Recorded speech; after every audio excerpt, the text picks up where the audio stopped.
ओ हाय दोस्तों। तो आज की वीडियो में आपका स्वागत है। तो आजकल बालों का झड़ना काफी कॉमन प्रॉब्लम हो गया है। चाहे आदमी हो या औरत हो, बाल हम सभी के झड़ते हैं। लेकिन हम सब ये भी चाहते हैं कि हमारे बाल खूबसूरत लगे, लंबे, घने और मजबूत लगे। लेकिन ऐसा नहीं हो पाता, क्योंकि जब भी हमारे हेयर फॉल का प्रॉब्लम शुरू होता है तब हम में से ज्यादातर लोग सिर्फ अपना शैम्पू बदल करके देखते हैं या फिर अपना हेयर ऑयल बदल करके देखते हैं। ज्यादा से ज्यादा इंटरनेट से कोई रेसिपी वगैरह उठाकर अपने सिर पर ट्राई कर लेते हैं। लेकिन इन सारी चीजों का कोई फायदा नहीं होता, क्योंकि उस वक्त हम अपनी बालों की मेन प्रॉब्लम्स को जाने बगैर ही उनके ऊपर नए शैम्पूज, नए हेयर ऑयल्स और रेसिपीज ट्राई करते रहते हैं।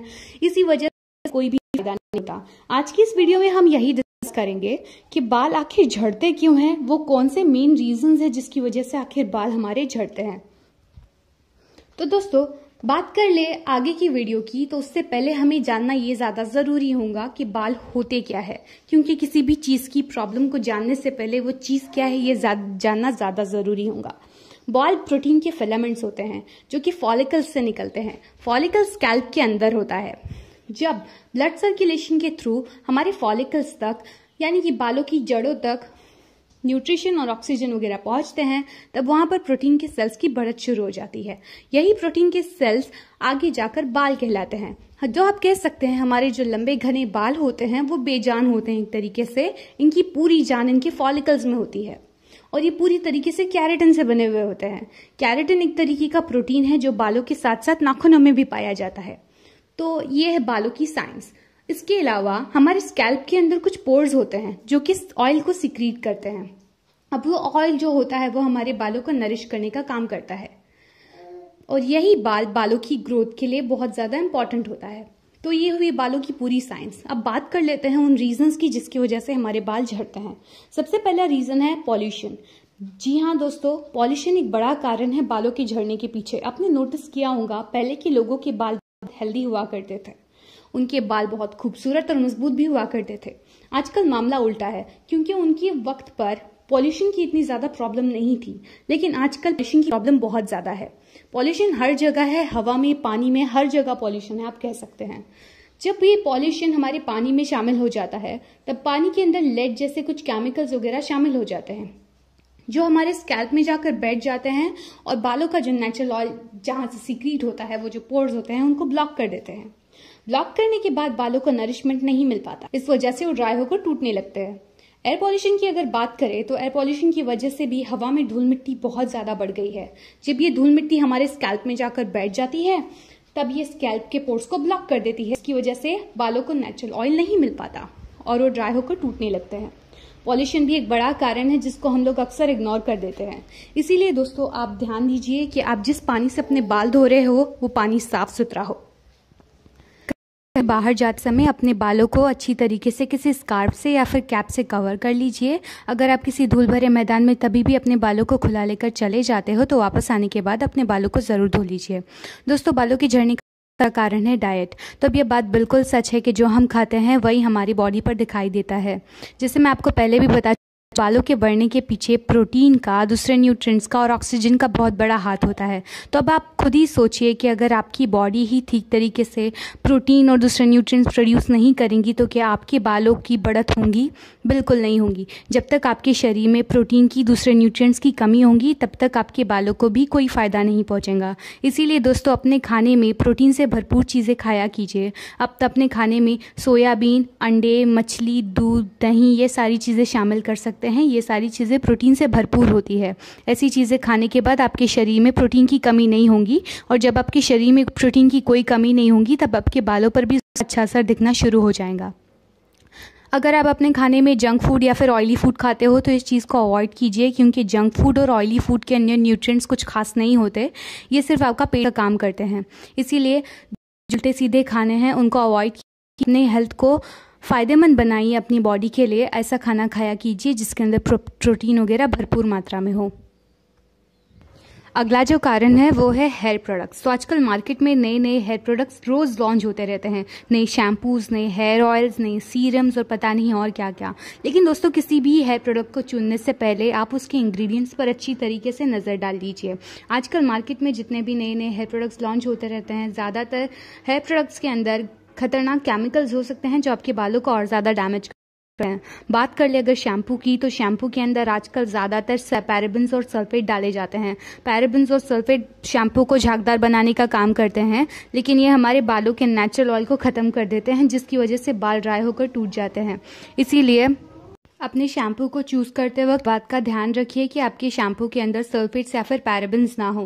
बात कर ले अगर हेयर की, तो हेयर ऑयल के अंदर भी आजकल बहुत ज़्यादा फ्रेग्रेंस और कलर्स डाले जाते हैं, जो हमारे बालों के लिए बिल्कुल भी अच्छे नहीं होते। अगर आप नॉन स्टिकी हेयर ऑयल का इस्तेमाल करते हैं तो इसको बंद कर दीजिए। नॉन स्टिकी हेयर ऑयल के अंदर मिनरल ऑयल डाला जाता है। मिनरल ऑयल एक पेट्रोलियम प्रोडक्ट है।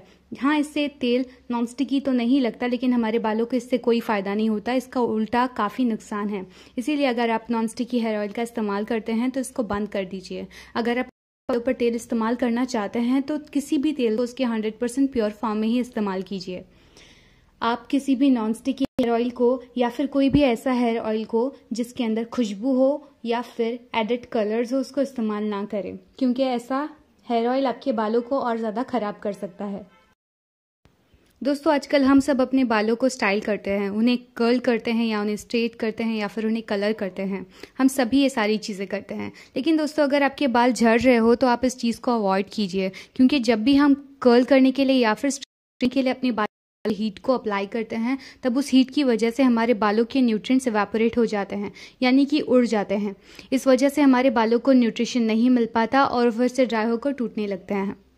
इसीलिए दोस्तों, थोड़े से समय के लिए, जब तक आपके बाल हेल्दी और फिर से नॉर्मल ना हो जाए, तब तक स्टाइलिंग को अवॉइड ही कीजिए। तो अगला जो कारण है जिसकी वजह से हमारे बाल झड़ते हैं वो है स्ट्रेस। तो आजकल स्ट्रेस तो सभी को होता है, लेकिन स्ट्रेस भी एक बड़ा कारण होता है बालों के झड़ने के पीछे। ऐसा इसलिए क्योंकि जब भी हम स्ट्रेस लेते हैं तब हमारे बाल रेस्टिंग फेज में चले जाते हैं। रेस्टिंग फेज में होता यह है कि हमारे बालों के अंदर कोई भी चेंजेस नहीं होते, ना ही वो बढ़ते हैं और ना ही उनके अंदर कोई दूसरे चेंजेस होते हैं। लेकिन जब भी हम उन्हें हल्का सा हाथ लगाए तब वो टूटकर गिरने लगते हैं। आपने नोटिस किया होगा इस पैटर्न में बालों के गिरने को। तो यही होता है स्ट्रेस की वजह से। तो आप कोशिश कीजिए कि आप स्ट्रेस कम से कम, या फिर अगर इतना पॉसिबल नहीं हो पा रहा है, क्योंकि जाहिर सी बात है आजकल स्ट्रेस हम सभी को है, तो आप योगा और मेडिटेशन का सहारा ले सकते हैं। योगा और मेडिटेशन से स्ट्रेस को कंट्रोल करने में काफ़ी ज़्यादा मदद मिलती है। दोस्तों, हार्मोनल चेंजेस की वजह से भी बालों का झड़ना देखा गया है। अभी अगर बात कर ले आदमियों में, तो आदमियों में जब एंड्रोजन नामी हार्मोन की कमी होती है तब बालों का झड़ना देखा गया है। औरतों की अगर बात कर ले, तो औरतों के बालों का झड़ना उनके प्रेगनेंसी के दौरान या फिर बच्चे को जन्म देने के बाद, इस पीरियड में उनके बालों का झड़ना देखा गया है। ये झड़ना काफ़ी नॉर्मल होता है और अपने टाइम पीरियड को ख़त्म करने के बाद ये झड़ना भी बंद हो जाता है। लेकिन अगर आदमियों की बात कर ले, तो आदमियों में बालों का झड़ना हार्मोनल चेंजेस के कारण होता है। ऐसे टाइम पर आप अपने डॉक्टर से कंसल्ट कर सकते हैं। कुछ बीमारियां ऐसी होती है जिसकी वजह से भी बालों का झड़ना देखा गया है, जैसे कि थायराइड में भी बालों का झड़ना देखा गया है। और एलोपेशिया एक ऐसी कंडीशन होती है जिसके अंदर भी हमारे बाल जड़ों से टूटना शुरू हो जाते हैं। और जब रिंगवर्म हमारे सर में हो जाता है तो वो भी कारण बनता है बालों के झड़ने के पीछे। आप ऐसे सिचुएशन में भी अपने डॉक्टर से कंसल्ट कर सकते हैं। तो दोस्तों, बालों के झड़ने का अगला रीज़न है पानी की कमी। जैसे हम सब जानते हैं कि शरीर का 2% हिस्सा पानी से ही बना हुआ है। पानी हमारे शरीर की ग्रोथ के लिए बहुत ज़्यादा ज़रूरी है। पानी की कमी की वजह से भी बालों का झड़ना देखा गया है, क्योंकि ऐसे में जब शरीर में पानी कम हो जाता है तब न्यूट्रिएंट्स इधर उधर ट्रांसफर नहीं हो पाते। इसीलिए दोस्तों, कम से कम दिन में 2 लीटर पानी पिया कीजिए, आपको ज़रूर फ़ायदा होगा। तो यही वो कुछ रीज़न्स है जिसकी वजह से हमारे बाल झड़ते हैं, लेकिन हम उन्हें इग्नोर कर देते हैं। हाँ, ये रीज़न्स बहुत ज़्यादा कॉमन है, लेकिन यही वो रीज़न्स है जिसकी वजह से हमारे बाल झड़ते हैं। और अगर आपने एक बार इन सब पर कंट्रोल पा लिया तो आपके बाल भी झड़ना बंद हो जाएंगे। बस इन सारी चीज़ों पर ध्यान दीजिए। पानी वही इस्तेमाल कीजिए जो साफ़ सुथरा हो और उसी से अपने बाल धोइए। कहीं पर भी बाहर जाने से पहले अपने बालों को अच्छी तरीके से प्रोटेक्ट करना ना भूलिए। अपनी डाइट पर ध्यान दीजिए। अपने खाने के अंदर प्रोटीन से भरपूर चीज़ें खाना शुरू कीजिए। पानी अच्छी मात्रा में पिया कीजिए। एटलीस्ट दिन में 2 लीटर पानी पिया कीजिए। बालों को धोने के लिए किसी ऐसे शैम्पू का इस्तेमाल कीजिए जिसके अंदर सल्फेट्स और पैराबेन्स ना हो। अच्छा हेयर ऑयल इस्तेमाल कीजिए। इसके अलावा स्टाइलिंग को भी कुछ समय के लिए अवॉइड कीजिए। तो आज की वीडियो के लिए सिर्फ इतना ही। अगर आप कोई डाउट हो तो आप मुझे कमेंट बॉक्स में लिखकर पूछ सकते हैं। इसके अलावा इस चैनल पर और भी ऐसी वीडियोस आएंगी जिसमें आपको ग्रोथ को किस तरीके से बढ़ाया जा सकता है ये बताऊंगी। तो चैनल को ज़रूर सब्सक्राइब कर लीजिए और साथ ही लगा हुआ बेल का जो आइकन है उसको भी क्लिक कर दीजिए, ताकि जब भी मेरी वीडियो अपलोड होंगी आपको अपने आप पता चल जाएगा। इसके अलावा अगर आपको वीडियो पसंद आई हो तो ज़रूर लाइक कीजिए। मुझे कमेंट करके बताइए आप आगे क्या देखना चाहेंगे। मिलती हूँ आपसे आगे अगले वीडियो में।